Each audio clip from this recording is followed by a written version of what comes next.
，keeper呢邊。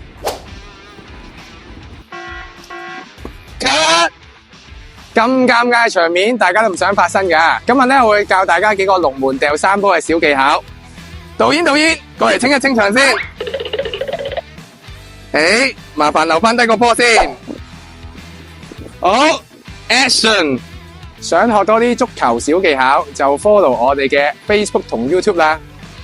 首先係 over-arm foul， 手喺頭頂畫個半圓形，拋物線掉個波出去，適用交俾距離20-30碼嘅隊友，打個快速反擊。第二款係 javelin foul， 呢種掉法咧講求球速速度快，平飛喺耳仔左右位置將個波推出去，交俾左右閘位置嘅距離就啱啱好。第三種係 underarm foul， 最後呢種講求穩陣，類似保齡球咁，貼住地下碌俾近距離嘅隊友，等佢慢慢發板。OK， 等我嚟。